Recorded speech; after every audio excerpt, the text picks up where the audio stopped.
According to the most recent data, African American men do not live as long as their Caucasian and Asian counterparts, and they also do not have the same quality of life as they age as well. So what I want to do is have a conversation man to man to talk about some things that oftentimes aren't discussed as it relates to the health of an African American man. Now, we all know eat less, move more, you'll lose weight. You shouldn't do this, you shouldn't do that. But I think it's deeper than that. See, I was raised in South Carolina on soul food. All right, I still got family members that love them chitlins, love that chicken fried hard, love that mac and cheese, collard greens with the neck bones in it, collard greens with the ham bones in it, collard greens with the ham hocks in it, collard greens with the some kind of bone, some kind of meat in it. So what I want to do is not come here like I am the picture of health. This is a real battle that I've been dealing with, and it's ongoing because health is not a finish line, right? You don't become healthy and then stop worrying about health. You become healthy, then you maintain that health, hopefully for the duration of your life. So I want to have a conversation with men that may not be in the greatest of shape, and it's not as an attack to say do this, do that. I want to talk to you as family, cousin to cousin, and I believe that belief is the most valuable currency because belief impacts your actions. So if I can have a real conversation with you, I put some of my thoughts together in my notes as well because I was thinking about this last night and I wanted to make sure that I articulate this in a real way. The goal of this discussion is by the end of this, I want us to be intentional about living as long as possible and having the highest quality life as possible, whatever that looks like. Not to judge you, not to bash you, but to share with you all from my perspective and from what the data says, like what's real. Hey there, before we get into today's life-changing video, here's just a quick heads up before we dive in. Everything shared in this video is for educational and informative purposes only. I'm not a licensed financial advisor, CPA, attorney, or investment professional. The ideas, opinions, and examples shared are based on personal experience, public data, and general knowledge intended to help you learn and make more informed decisions. Nothing in this video should be taken as personal, financial, legal, or investment advice. Always do your own due diligence, aka research, and when in doubt, speak with a certified professional who understands your unique situation. Also, please know that results vary. Just because something worked for me or someone else doesn't guarantee the same outcome for you. Success takes effort, consistency, and your own decision making. From time to time, we may share tools, services, or offers, and some may include affiliate links or partnerships where we earn a commission at no extra cost to you. We only share resources we believe provide value. The goal is to empower you with knowledge, not pressure you into anything. You're in control. Thanks for watching and investing time in your own financial education. Let's grow smarter together.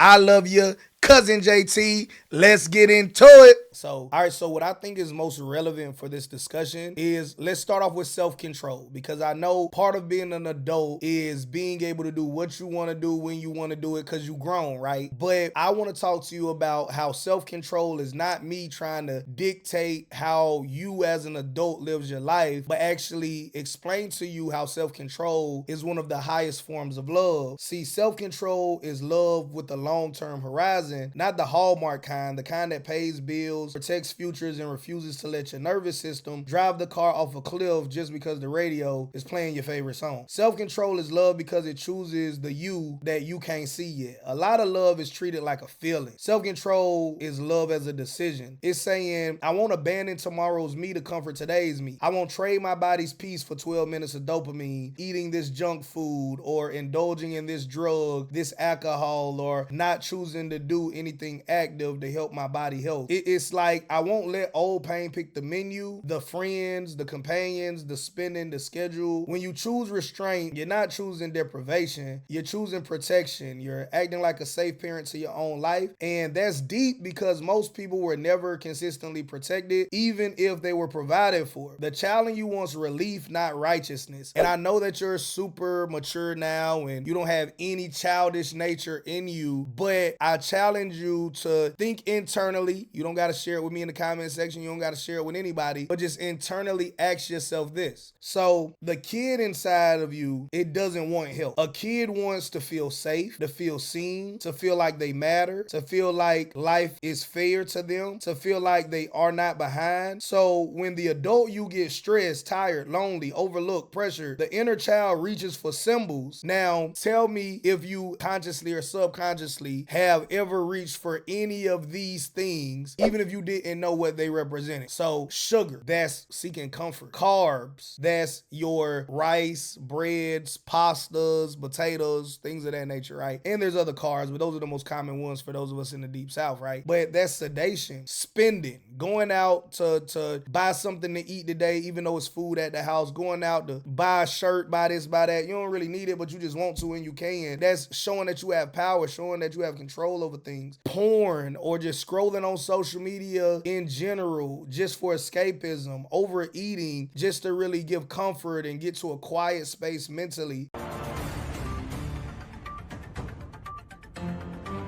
If I tried to check my bank account balance from my phone and the app told me, are you sure you want to see this?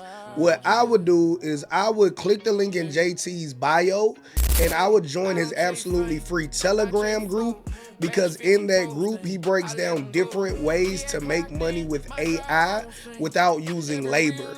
And if you join ASAP, he's doing giveaways to people just for joining at random. And he has gift cards like PF Chang, and instead of giving like one gift card to per person, he just gives all of the gift cards to the person that wins. So you'll get like $100 for PF Chang's.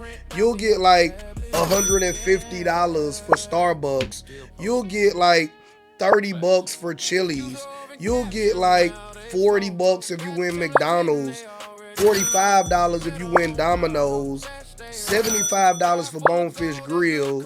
Another like $45 for Panera Bread. Zaxby's is like another $100 on Zaxby's. $50 off of Dunkin' Donuts. $75 for a Texas Roadhouse, or $100 for Golden Corral.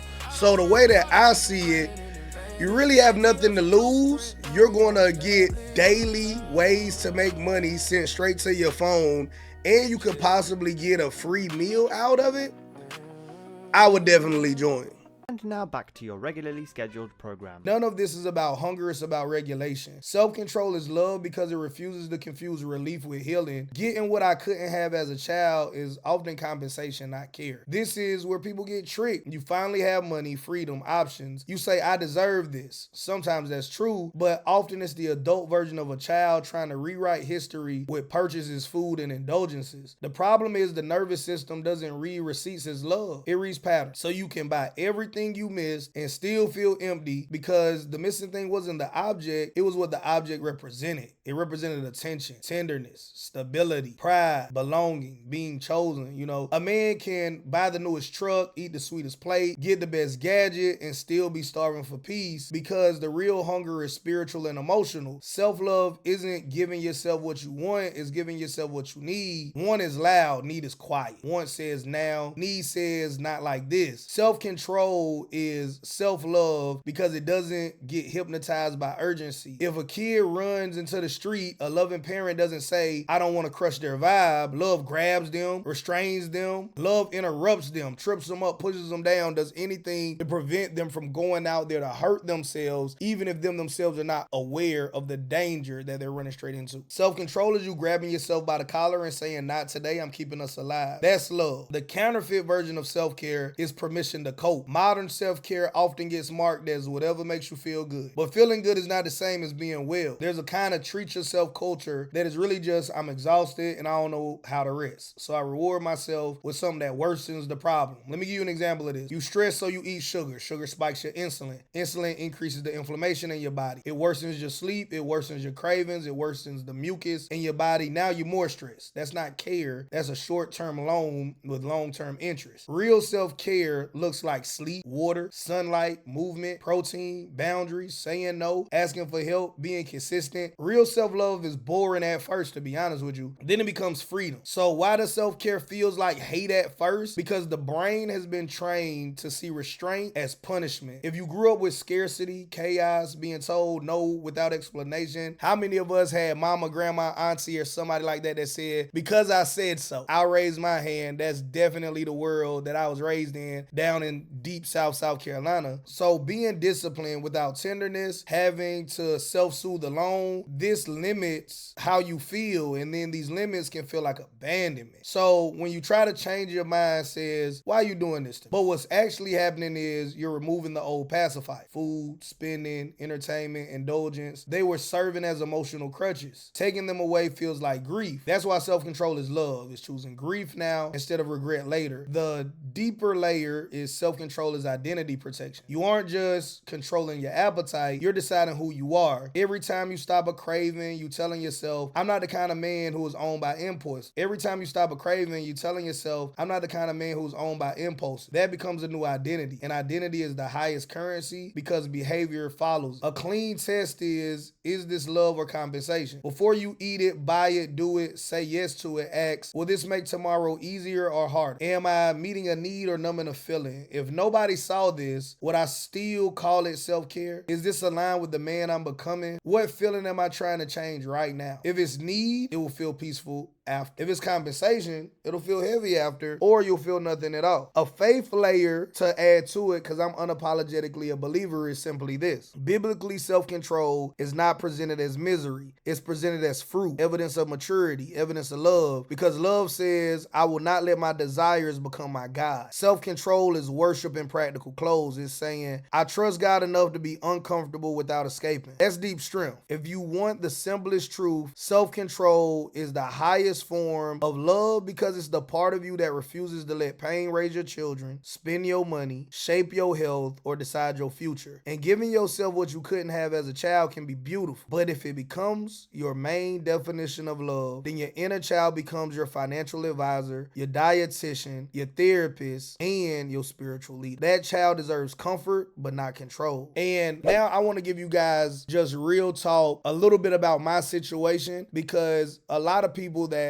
follow me or just know me from the internet now know that we do pretty well with our social media presence, our online brands, owning real estate, owning this, owning that, blah, blah, blah, blah, blah. But the reality of the situation is my mom told me when I was an adult that she never made more than $11 an hour my entire childhood. My dad died when I was 11 years old. My mom had 5 kids, took care of my grandmother when she got dementia and later Alzheimer's, as well as took care of herself. I'm no mathematician, but if you divide $11 an hour spread across 5 small children, yourself and your mom, that is slowly regressing to the mental state of a 6th child, as well as take care of all of your bills at the house, as well as trying to have some quality of living for yourself, you broke. Oftentimes I remember, this is back when food stamps came in like a book and you had to actually tear out the stamps and give them to the person at the grocery store. I remember where everybody I know went to the grocery store the same day. And as a kid, I thought that the grocery store was only opened up around the 3rd of the month. Because when I went to the grocery store, I saw my friends' parents and I saw my friends there at the grocery store, all because we all was living the same life. I grew up where you had to add water to the ketchup and shake it up to try to the ketchup stretch. You had to add milk to eggs to try to stretch the eggs. I grew up where it was common for you to run out of meat probably about halfway through the month. So 2 weeks out of the month, you vegetarian, possibly even vegan, and you don't even know what vegetarian or vegan means. You just know that we don't have any other items left until the food stamps hit again, because keep in mind, it's 5 of us, 5 children, right? And then her and then my grandmother as well. So 2 adults, 5 children. And if you have small children, you know that even though your small children may not look like they packing on the pounds, they can run through some snacks. They can run through some grocery really, really quickly. So imagine you got $11 an hour. You're a single parent and you're doing the best you can, but those kids recognize recognize their situation, and there's trauma that comes from that. Now, I'm not saying that you did wrong because they did the best that they could. I'm also not saying that those children that grew into adults have done anything wrong by not being able to internalize that and process that properly, because in the Deep South, oftentimes people will say, man, suck it up. Man, she did the best she could. Man, accept that, accept this, right? And not every child can process that the same way. And you're not wrong if you struggled with coping with, why was I subjected to physical, emotional, spiritual trauma in different aspects of my life, right? That fire and brimstone preaching is spiritual trauma. They didn't even effectively paint the love of God as efficiently as it is in reality if you truly understand the scripture. So what I want to do is now go a little bit deeper with this discussion, and I'm going to be very vulnerable in this portion, not because I want any sympathy, any pity, or anything like that, but I believe that lots of us have led a similar life, even if it wasn't identical, and maybe pieces of my story can resonate with pieces of your story to help you get to where you're trying to go more efficiently. Is that all right? So being vulnerable with you, I didn't have food or really meats due to my mom only having that $11 an hour in the situation I shared with you already. Was told no a lot. A lot of physical abuse was prevalent in the Deep South in the early 90s and 2000s as well, as emotional,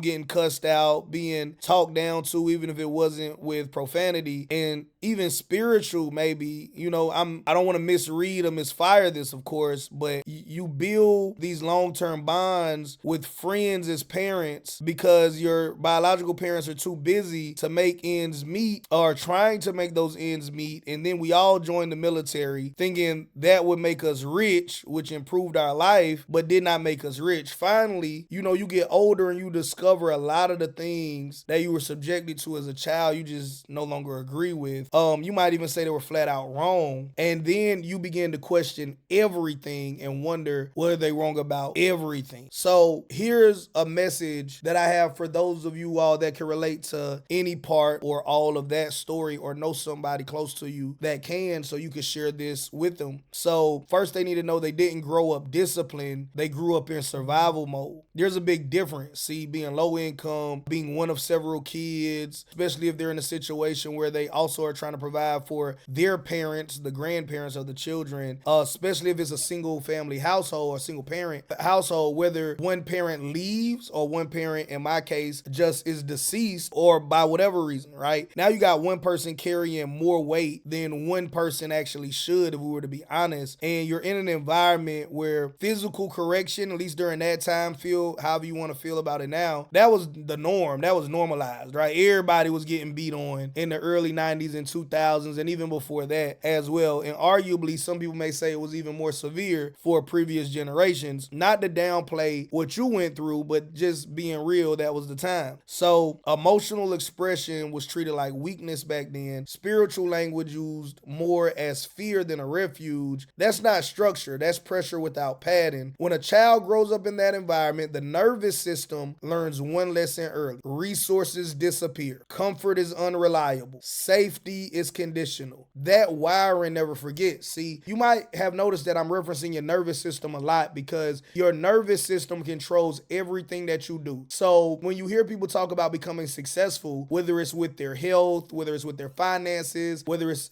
in relationships, you might hear terms like you got to train your nervous system, because you can have all of these great ideas, all of this good information, but why don't you have the motivation to consistently act on it? That's because the nervous system was never trained. In every experience you have, every thought that you take to heart, that is another input that either reinforces or changes your nervous system to act or to behave in a certain way. So it's very important that we do acknowledge the power of your nervous system throughout this process, right? I hate to nerd out on you, but that's important. So if you grew up in an environment like me where there was food scarcity, it doesn't create hunger, it creates hypervigilance. Not having meat isn't just about protein. Meat represents represents fullness, strength, status, being taken care of, abundance. So when food was limited, especially protein, your body will learn when it's available, take it. Don't trust tomorrow. That's not even gluttony. That's adaptive intelligence. Your adult overeating isn't a character flaw if you grew up like that and now you suffer with your weight and whatever medical problems comes with it, because it's a body that doesn't fully believe the famine is over. That's trauma that got you overeating like that. Know without explanation teaches compliance, not wisdom. So being told as a youth no constantly, especially without emotional explanation, teaches a child that later becomes adult to don't ask, don't expect, don't trust authority, endure quietly, survive, don't thrive. Later in life, that turns into questioning authority, difficulty receiving guidance, swinging between obedience and rebellion, skepticism towards systems, institutions, and even God. I'm not trying to be blasphemous. I'm trying to just be real with you if we can. So when you say that you might at one point or another in your life, or somebody you love might say something along the lines of finding out parents were wrong about a lot makes you question if they're wrong about everything, that's not even disrespect. That's intellectual and emotional adulthood arriving late because childhood didn't allow it. You weren't allowed to question back then. Now your psyche is catching up. I'm not telling you to go attack the person that raised you, but I'm telling you to give yourself some grace because you're in an environment now that you should have experienced as a youth, but you wasn't afforded that opportunity, but you needed that experience to become a complete adult. So now you got a 40-year-old body, a 30-year-old body, a 50-plus-year-old body that still needs these experiences to be holistic at this stage in the game. They didn't do anything wrong. They did the best that they could. They just had limited resources. And maybe you even listening to this now may not have all the resources you want to live the life you want to live and be the parent that you want to live. And maybe you can empathize with that at an even deeper level. So like a lot of people, like where I'm from, we went to the military because we thought that that was the fastest way out, right? I don't want to go back to college, which I later did, but in that initial moment, you don't want to do that because you're tired of being judged based off of things that don't matter to you. I don't really care what happened with Huckleberry Finn and Moby Dick and in the Scarlet Letter and all of these books I had to read and take tests, and based off of how I perform on a test about a subject matter I don't care about, you told me if I was intelligent or not by the letter grade you assigned to it. So a lot of us like, man, let's just get straight to the money. I'm in pretty good shape or great shape. Let's get straight to the money. And the military was that path. So the military offered structure, brotherhood, predictability, purpose, delayed gratification, a promise that sacrifice leads to reward. So the military didn't betray you. It completed the pattern that you already started. So for someone raised in chaos, that feels like oxygen. But here's the quiet truth. The military, for me and for many other servicemen and women, it validated your capacity to endure, not your capacity to flourish. So it improved your life materially and maybe even socially, but it didn't heal the deeper scarcity story. You didn't get rich because the system rewarded obedience, not ownership. And when I say rich, I mean you didn't get a richer quality of life, or maybe somebody under the sound of my voice is financially rich by traditional standards, but you didn't get a greater quality of life, because I might use the word rich multiple times throughout this discussion, and I don't want you to think like, oh, I'm not rich. But when I say rich, I'm talking about the richness and the quality of your life to the point where you are now that is drastically better than what your childhood was, maybe even drastically better than what your parents' life was when they were the age you are now. So you didn't get rich because the system rewarded obedience, not ownership. That realization hurts because it forces a reckoning. Imagine I did everything I was told and it still wasn't enough. That's not bitterness, that's clarity. Now, let's talk about the experience that we had with a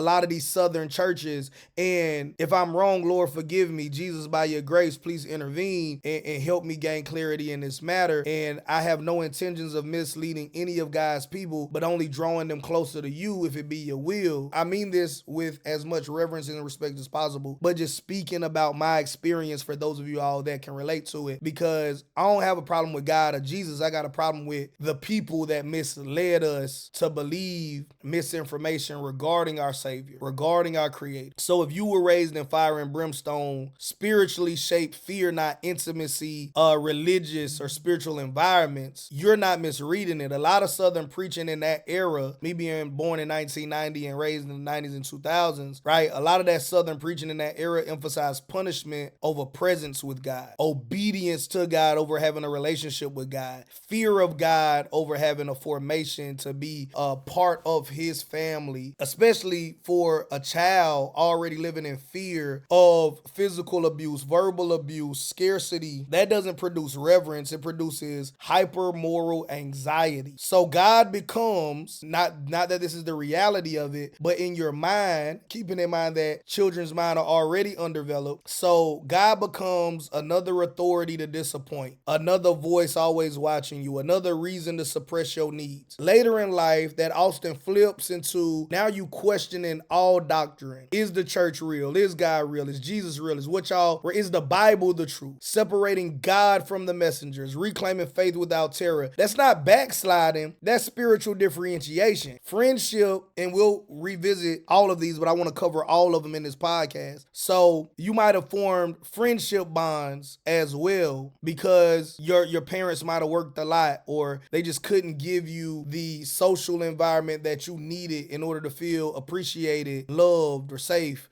So friendship became your real family for a reason for many of us, and your peers were emotionally available. They shared in your struggle. They were honest. They were present. They were not exhausted. So your nervous system learned connection comes from equals, not caretakers. Tie that with the fact that you go to the military. Now, that's why the military brotherhood hit so hard. It recreated the only safe attachment model you knew. But peer bonds can't teach nurture. They teach loyalty, but not soft. That's why rest, gentleness, and slowing down will feel unfamiliar later on in life, maybe even now to some people under the sound of my voice. So let's talk about why self-control matters, especially for someone like me and you. Here's the deep pivot. Self-control for someone raised with abundance is about discipline. Self-control for someone like us that was raised in scarcity is about rewiring safety. When you choose not to overeat, not to numb, not to compensate, not to indulge every finally I can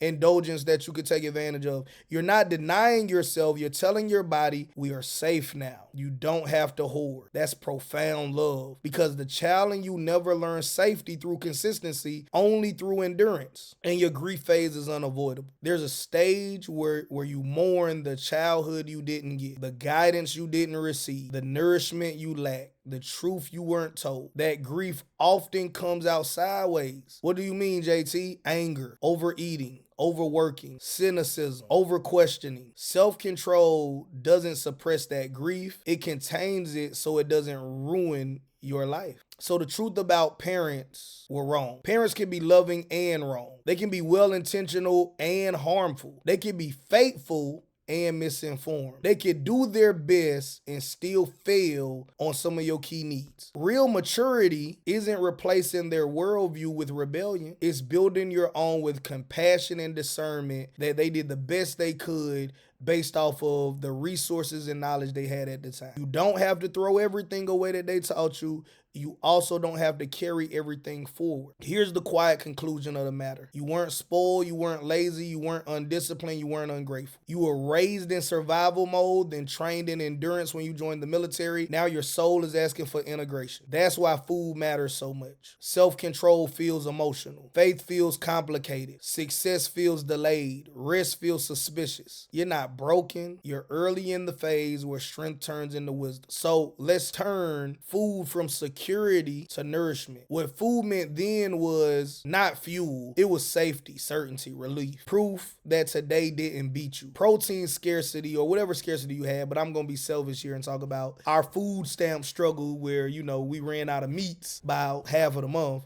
It teaches your body a brutal rule, and that's when nourishment appears: consume beyond your need, because that rule made sense when tomorrow was uncertain. What food must begin to mean now is food has to stop being a vault and become a signal. Every time you eat enough protein consistently at predictable times, your body learns there will be another meal. I don't have to panic. That's why self-control with food is not restriction for you. It's trust built. Here's a practical reframe. Protein first is not diet, and it's reassurance. Eating at similar times daily is not rigidity, it's safety. Stopping before stuffed is not discipline. It's proof you trust tomorrow. Your body isn't greedy, it's cautious. Self-control is discipline without punishment. You were disciplined through pain, not guidance. So your nervous system learned correction equals danger, limits equal a threat, restraint is shame. That's why even good habits can feel emotionally charged. The new definition, self-control is not domination, toughness, or denial. Self-control is containment with compassion. Think less drill instructor for those of y'all that serve the United States Marine Corps like me, or drill sergeant for those of y'all that are in the Army, or whatever they call them in the Navy and the Air Force. More calm, watchful sergeant who knows when to pull a man off the line. I want to give you an internal script shift. The old is get it together, suck it up, be a man. The new is I got you. We're not doing that tonight. That tone matters. The body listens to tone, not logic. That's why you can have all of the right information presented and not receive it because the tone was wrong. For your faith, we got to separate God from fear. You weren't taught God as a presence. You were taught God as surveillance. Fire and brimstone preaching mixed with abuse creates a distorted equation. Authority plus power equals danger. So later, questioning isn't rebellion. It's survival intelligence finally allowed to speak. What mature faith looks like. Real faith does not require fear to function, suppression to survive, obedience without understanding. Mature faith asks what produces life, what produces peace, what produces fruit. If a belief makes you anxious, ashamed, compulsive, self-punishing, that belief needs re-examination, not deeper submission. God does not need you terrified to be holy. When it comes to success, I want you to go from endurance to ownership. You mastered endurance early, carrying that weight, not complaining, keeping it going, making it work. The military rewarded that perfectly, but endurance is not wealth building. It's survival excellence. Ownership requires choice, risk, rest, creativity, and saying no. And you got to trust your own judgment. That's hard for someone that's taught, do what you're told and you'll be okay. The grief you feel now is the realization that endurance alone doesn't create freedom. That grief is healthy. It means your system is ready to graduate from soldier to architect. We have to learn how to rest. Teaching your body that the war is over. Your body never got a clear stand down, so it stays vigilant. It eats fast. It sleeps light. You stay busy. Feel silent. Resist stillness. Rest feels unsafe because stillness used to mean vulnerability. Rest is not collapse. Rest is alert peace. Start small. Sit without stimulation for 5 minutes. Breathe through your nose. Feel the chair under you. Remind yourself, no one needs anything from me right now. That's not laziness, that's nervous system retraining. Reconciling with your parents without erasing your pain. This part matters deeper than I can even put into words at this moment. Your parents were under-resourced, overwhelmed, culturally conditioned, emotionally unequipped. They were not villains. They were not gods either. Two truths can coexist. They did the best they could with what they had, but what they had was not enough for what you needed. You don't heal by demonizing them. You also don't heal by pretending it didn't hurt. You heal by becoming the adult you needed, not the child they shaped. So what comes next? This is the integration phase. You're not here to punish the child, indulge the child, or erase the past. You're here to lead the child. That means eating with intention, training with respect, resting without guilt, believing without fear, succeeding without self-destruction. This is not a midlife crisis. This is delayed self-authorship. Here's a grounding statement to carry with you. I want you to listen to this slowly. I survived when I'm safe enough now to choose differently. I don't have to prove my strength anymore. I get to build peace. So your integration protocol is going to go from survival to stability to self-authorship. Pillar number 1 is going to be food. And we're going to break this down into like 5 pillars here as well. All right. So from scarcity insurance to nourishment and trust. You don't have a food problem. You have a trust gap. Your body learned early. If I don't take it now, I may not get it again. So the goal is not restraint. The goal is predictability. Your new food rules, and these are non-negotiable but gentle. Protein anchors every meal. This tells your nervous system we're not starving. Eat at roughly the same times daily, not rigid or predictable. Stop eating at satisfied, not stuffed, right? Stuffed is the old famine response. Stuffed is not what we're trying to get ever again. No eating while distracted. Presence equals safety. So your script for your cravings is this. When the urge hits, say internally, food is coming again, we're safe. Not no, but reassurance first. Control second. The second pillar is going to be self-control. This is discipline without violence. You were taught control through pain. We're replacing that with the authority through steadiness. The new internal authority, not a drill instructor or a drill sergeant. It's not permissive parent. Think a calm senior Marine or senior officer who's seen enough combat to know when restraint saves lives. Here's some daily self-control practice. Once per day, do one small denial with compassion. Stop eating a few bites early. Skip a snack. Turn off a screen earlier. Walk instead of sitting. Then say, good call, I got us. Self-control must be followed by affirmation, or the body rebels later. Your third pillar is going to be your faith. You're going to have God without fear, strength without shame. You were taught God as watcher, judge, enforcer. We're going to restore God as a presence, a witness, and as your sustainer. A mature faith test. Any belief that produces chronic anxiety, self-hatred, compulsive proving, fear-based obedience needs to be questioned. It's not rebellion, that's discernment. Here's your daily faith reset in 2 minutes. Sit still, hand on chest, breathe slow. Say, if God is present, he is not rushing me. Nothing else required. Faith should lower cortisol, not raise it. And pillar number 4 is success. From endurance to ownership. You mastered endurance early. That saved you. Now it's time to retire endurance as your identity. Old success model. Carry more. Push harder. Be useful.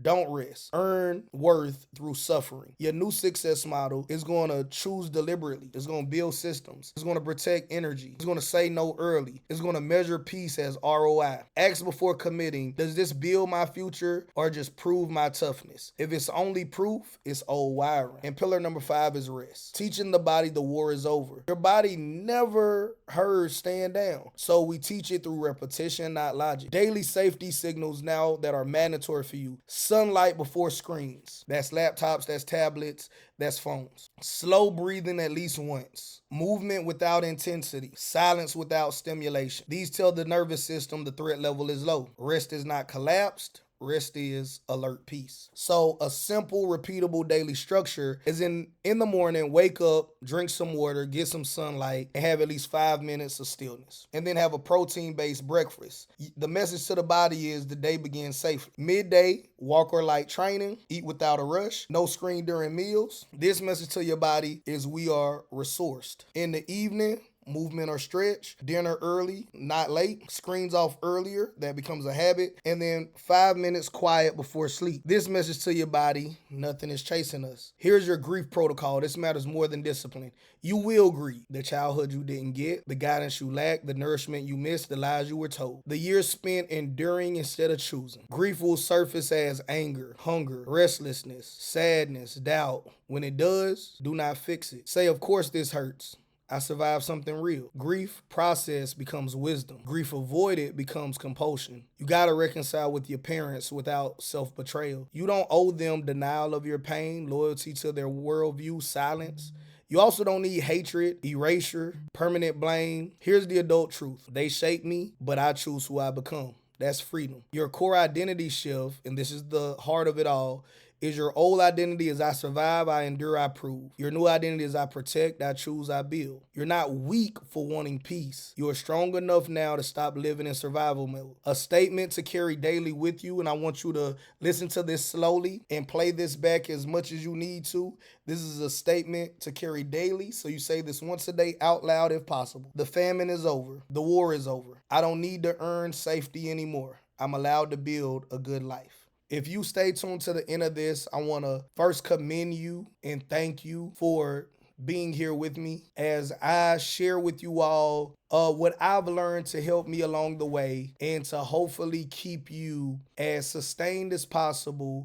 And I want more of us to stay alive. And we have to start off with our belief system. We have to start with focusing on our mindset, our health, then our business, our relationships, and all of that. What you guys may have heard in my voice was the realness behind all of this. And I don't know if you guys could tell or not, but I've been holding this, and as my editor probably cut the B-roll, I've been intentional about just keeping in motion as I have these vulnerabilities, but I'm going to actually allow my editor to not even put any clips up during this portion, just to let you guys know that, and I know this is probably pretty weird, but this is just me sharing some of my quirks, some of my imperfections as a real human being that is going through some things and just trying to cope with it as positively as possible, right? So just a little lightweight and just every now and then, just doing a little curls or stuff, and I do this throughout the day, and it just helps me. Now you can go for walks, you can go for drives, you do whatever your thing is, right? But I hope you guys leave this understand that it's okay not to be perfect. It's okay to feel like you're not whole, but I want you all to know that you're not in this alone, and somebody cares for you, and somebody can provide for you. I love you, God love you. If you keep God first, He can take care of you in every area of your life.